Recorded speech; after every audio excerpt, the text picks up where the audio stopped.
Gentlemen, what you're looking at is the North Carolina State Memorial. This is, without a doubt, the finest piece of battle art that we have on the battlefield. It was done by a famous sculptor by the name of Gutzon Borglum, the same man who did Mount Rushmore. And he's telling you a story here. A man on his knees is a fallen North Carolina company commander, turning over his command to his next in command, that grim-faced individual out front. Over his right shoulder is a young man who's seeing battle for the very first time. You can see the fright in his eyes. Next to him is a veteran giving the young man words of encouragement, and the final figure is a color bearer. It's only fitting that the state of North Carolina should have such a fine memorial. There were 11 southern states represented in Lee's Army of Northern Virginia. 1 in every 4 dead Confederates at Gettysburg were from the state of North Carolina. They used to say the Virginians got all the work, got all the glory, but they did all the work. And at Gettysburg, that's actually a true statement. But ladies and gentlemen, I didn't bring you out here to show you this monument. I brought you out here to turn you around, take you off. Let me take you off the ridge one a little bit here. Leave the monument for everybody else. Come down here a little bit.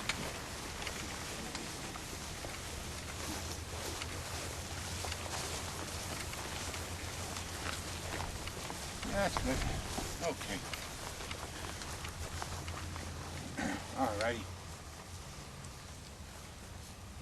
Now, the first day's fight where we just came from would be over your left shoulder.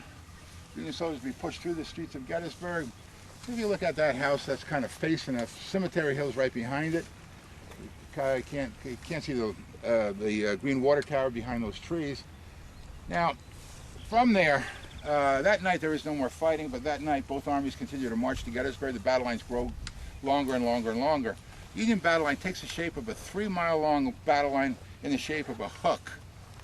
Now the point of the hook is on the other side of those 2 little white barns that you see, about a half a mile. It's a place called Culp's Hill. It then rounds to Cemetery Hill, and then the shank of the hook, the straight part of the hook, is right in front of you. That's Cemetery Ridge. And it ends those hills down there. That's big and little round top. Okay? That's your fish hook. Okay? 80,000 strong. That's how many more men have marched in the night of July 1st, the morning of July 2nd. Confederate battle line parallels it. Goes right through the streets of Gettysburg. The town of Gettysburg is on your left, over those trees. Down this parallel ridge called Seminary Ridge. Confederate battle line is 6 miles long. It's twice as long as Union battle line, and Robert Lee has 65,000 Confederates to do battle. But Lee is under the impression that he still outnumbers his opponent. As you can see, he does not. 65,000 Confederates, 80,000 Union soldiers. Thinking that he still outnumbers his opponent, he plans for an attack on July 2nd. His main attack will be the attack against the Union left end. He'll send 23,000 Confederates against the Union left end, anchored eventually on the smaller of the 2 hills, Little Round Top. Now, if that was successful, this action would not have been necessary. But it is not successful. So on July 3rd, he attacks yet again against the Union center. The Union center, the attack against the Union center is called Picketts' charge. And Lee is only attacking 300 yards of battlefront. From about where the obelisk monument is, where he is today, yes, to those 2 little white barns. That's all he's attacking. Now, it's not going to be easy. I mean, Lee's not stupid. He knows this is not going to be easy. There are still 6,000 Union soldiers directly in front of him in 2 lines. The top of the ridge line, where the bus is parked right there. There's always a bus there, by the way. I didn't even have to look for it. Atop the ridge line in a 300-yard front, there are 4,400 Union soldiers. I mean, all bunched up in a 300-yard front. 60 yards of that, 60 yards closer to us, is a stone wall. It's only about 2.5 feet high. They call it the West Wall, behind which are 1,600 more Union soldiers, all from Philadelphia, Pennsylvania. You add the 2 together, we got 6,000 Union soldiers in a 300-yard front. There are 122 Union cannons from Cemetery Hill down to the smaller of the Union, the smaller of the 2 hills, Little Round Top, all pointing their muzzles into this field. Plus, Lee's men are going to have to cross almost a mile of open ground, the ground that you see in front of you. This is not going to be easy. So Lee decides to soften up what you see in front of you with his artillery. At 1 o'clock in the afternoon on July 3rd, the 3rd and last day of the battle, 152 Confederate cannons are pushed out of these trees. They start firing at the Union center. 122 Union cannons answer back. That's 274 cannons firing at each other for near 2 hours. Sound is so incredibly loud they can hear it in the streets of Washington, D.C.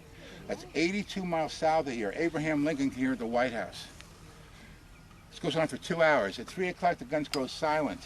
10 minutes later, one of the more remarkable sights of the entire American Civil War, at least it was for a Union soldier, when almost 14,000 Confederates emerged from the tree line behind you. Now, the battle line starts on your left about 200 yards. It continues to your right for almost a mile. Now, these men come out in lines, I mean shoulder to shoulder, rank upon rank. It's called linear formation. We call this a charge. These men did not charge across this field. They marched across this field and taking fire every step of the way. It'll take them 20 minutes across this field, taking fire every step of the way. Now, the biggest problem the Confederates faced during this advance is a road. Every once in a while you see some traffic going across the battlefield. That's the Emmitsburg Road. There were 2 5-foot fences, one on either side of the road that the Confederates could not knock down. But to go up and over one fence into the road, then up and over another fence, just to continue on to the Union battle lines. To make matters worse, every one of those 6,000 Union soldiers were told to hold their fire until the Confederates reached those fences, then let them have it. 25 Union cannons switched to something called canister. Canisters are tin cans about that long, held 26 to 31-inch iron balls packed in sawdust. When you ran them down any kind of cannons at Gettysburg with 2.5 pounds of gunpowder, and you ignited the gunpowder, the can would rupture in the muzzle. And like a giant shotgun, you have these 26 to 31-inch iron balls come flying at you. They said one of those balls cut a man in half at 500 yards. At 250 yards, the momentum of the ball would pass through 4 men. Give you an idea how severe the fire was directed at those Confederates and how brave a man you had to be to take that kind of fire and still continue. The park here has on display an original piece of the fence line.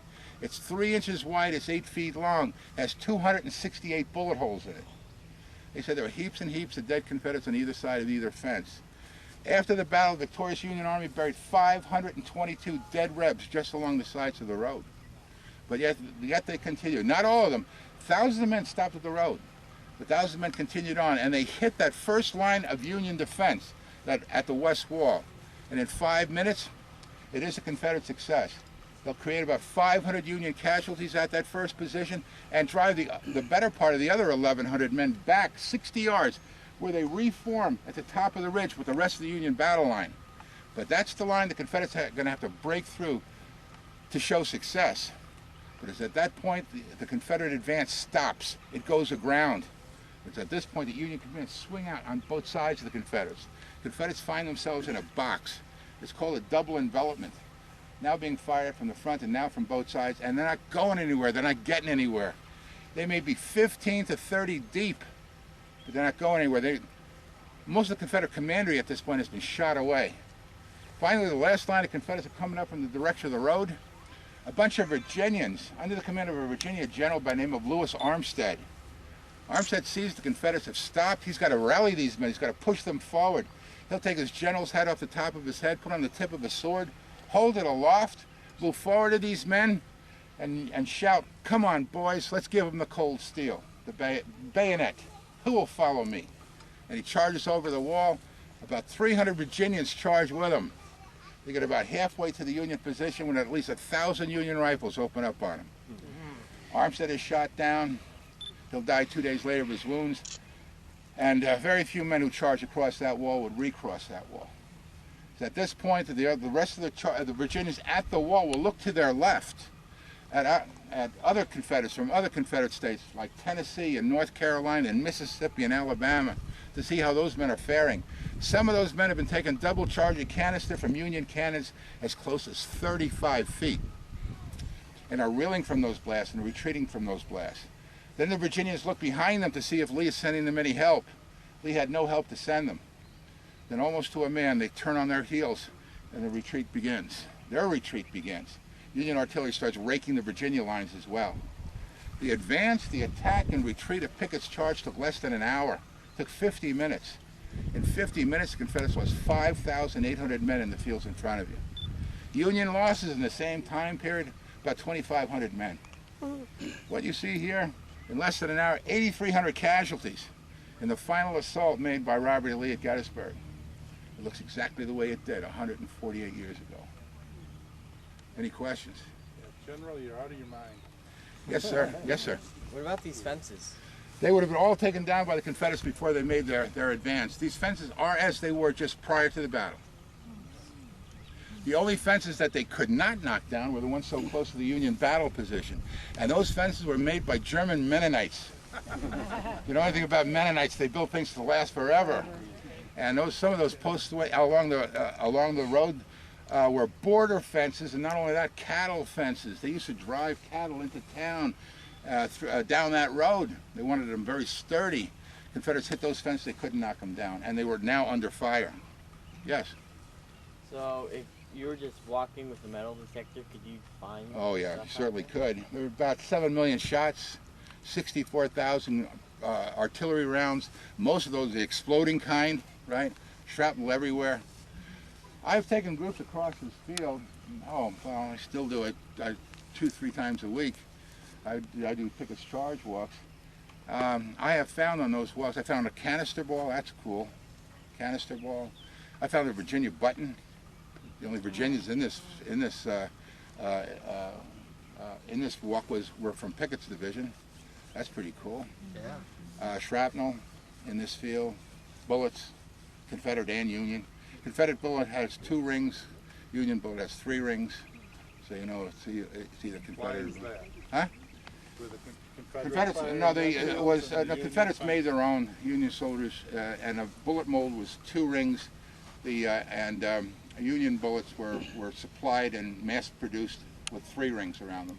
Weren't the Union firing Springfields and the Confederate firing Enfields? Yes.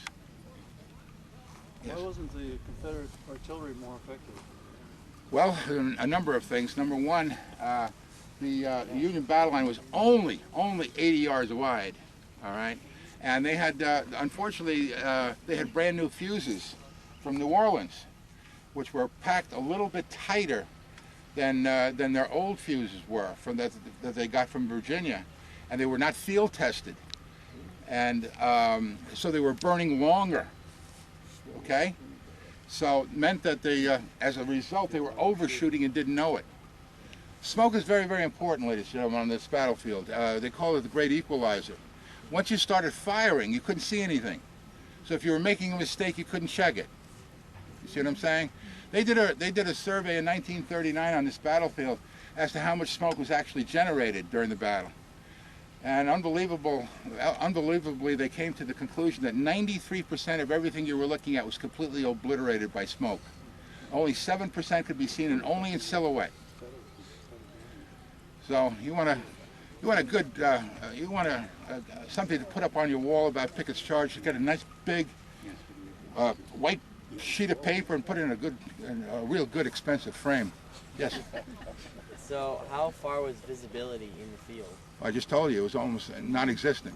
Non-existent. So in other words, you were like shooting by chance. Exactly. From your own smoke that you generated, and from the projectiles that were coming in and exploding as well. Now, one last thing, ladies and gentlemen, you might find this interesting and change the mood, I suppose, but you'll see a monument there, and you'll see a monument there over your left shoulder and over your right shoulder as well. The state of North Carolina purchased the ground that you're standing on in 1927 from the state of from a local farmer. The idea to deed it over or give it back to the state of Pennsylvania when they dedicated that monument on July 3rd, 1929. At the time of the dedication, they refused to give up the ground. So legally, you're standing in the state of North Carolina. They claim the 1 acre in Pennsylvania as their own. All right, you can see they mark it very, very. Every few feet they mark it. It's the only place in the United States where you can put 1 foot in the state of Pennsylvania and 1 foot in the state of North Carolina. It's a hell of a bar bet. It really is. And every year we try to buy it back from the state of North Carolina. Every year they refuse.